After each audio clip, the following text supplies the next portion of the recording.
हरियाणा के सारे विद्यार्थियों भी घनी घनी राम राम। सभी को राधे राधे। दोस्तों आज हम बात करने वाले हैं भारत के त्योहार की। अगर मैं भारत के त्योहारों की बात करूं दोस्तों, भारत के त्योहारों को मैं कई भागों में बांट सकता हूं।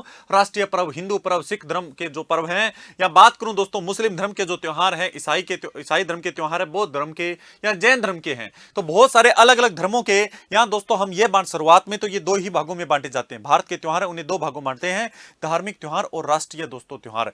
राष्ट्रीय त्योहार आपके सामने और धार्मिक त्योहारों को दोस्तों अलग अलग धर्म के हिसाब से बांटा गया है। तो आइए बात करते हैं। तो राष्ट्रीय पर्व की बात करूं तो दोस्तों भारत के अंदर तीन ही राष्ट्रीय पर्व है। कौन से हैं? गणतंत्र दिवस 26 जनवरी 1950 से दोस्तों याद रखिएगा, इस दिन संविधान लागू हुआ था, इसलिए हम 26 जनवरी को क्या बनाते हैं? गणतंत्र दिवस। और याद रखिएगा 1930 में दोस्तों 26 जनवरी को पहली बार क्या बनाया गया था? स्वतंत्रता दिवस बनाया गया था। और इसकी घोषणा 1929 के अंदर लाहौर के अधिवेशन में दोस्तों की गई थी कि हम 26 जनवरी 1930 को भारत का पहला स्वतंत्रता दिवस बनाएंगे। 1947 तक लगातार 26 जनवरी को हम दोस्तों स्वतंत्रता दिवस बनाते रहे थे, लेकिन 1947 के बाद हम 15 अगस्त को बनाने लगे थे।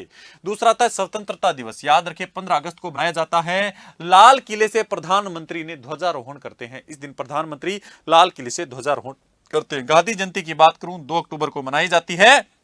2007 से गांधी जयंती पर दोस्तों हमने क्या शुरू कर दिया? अंतरराष्ट्रीय अहिंसा दिवस भी घोषित कर दिया। 2007 के अंदर दोस्तों यह बात बोली गई कि 2 अक्टूबर को गांधी जयंती भी बनाई जाएगी, अंतरराष्ट्रीय अहिंसा दिवस भी बनाया जाएगा। आगे देखिएगा, आगे बात करता हूं धार्मिक त्योहारों की। वो हमारे राष्ट्रीय त्योहार थे। मैंने कहा त्योहारों को दो भागों में बांट सकते हैं, राष्ट्रीय त्योहार और धार्मिक त्योहार। राष्ट्रीय त्योहार कंप्लीट। धार्मिक त्योहारों की बात करूं तो अलग अलग धर्म के हम त्योहार पढ़ने वाले हैं। सबसे पहले हिंदू धर्म के त्योहार देखिएगा। मकर संक्रांति कब बनाई जाती है? 14 जनवरी को बनाई जाती है। सभी विद्यार्थियों को पता है, परीक्षा में सीधा टपकता है। बसंत पंचमी माघ शुक्ल पक्ष की दोस्तों पंचमी को बनाई जाती है।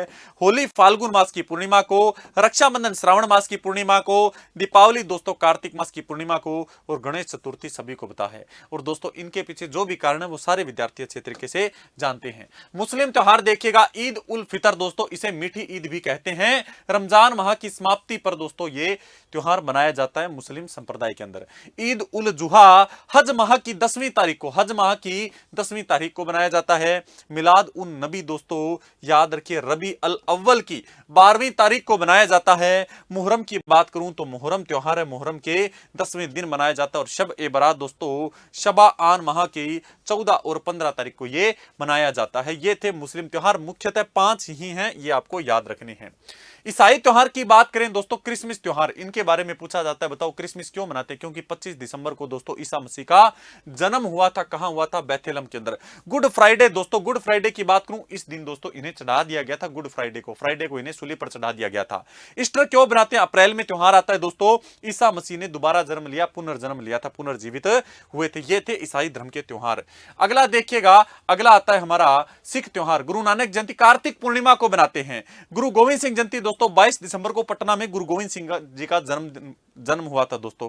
और बैसाखी आप सभी को पता है, फसल पककर तैयार हो जाती है। बैसाख माह की जो छठ होती है दोस्तों, उस दिन बैसाखी त्योहार बनाते हैं।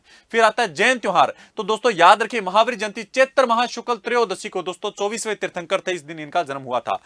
पर्युषण पर्व दोस्तों भाद्रपद शुक्ल चतुर्थी को बनाया जाता है। और 10 लक्षण पर्व दोस्तों साल में 3 बार बनाया जाता है, चैत्र माह के, भाद्रपद के और माघ महीने के पंचमी से लेकर चतुर्दशी तक ये मनाया जाता है। तो आज हमने त्योहारों की बात की है। अब इस क्लास को समाप्त करता हूं। आप सभी विद्यार्थियों का बहुत बहुत धन्यवाद।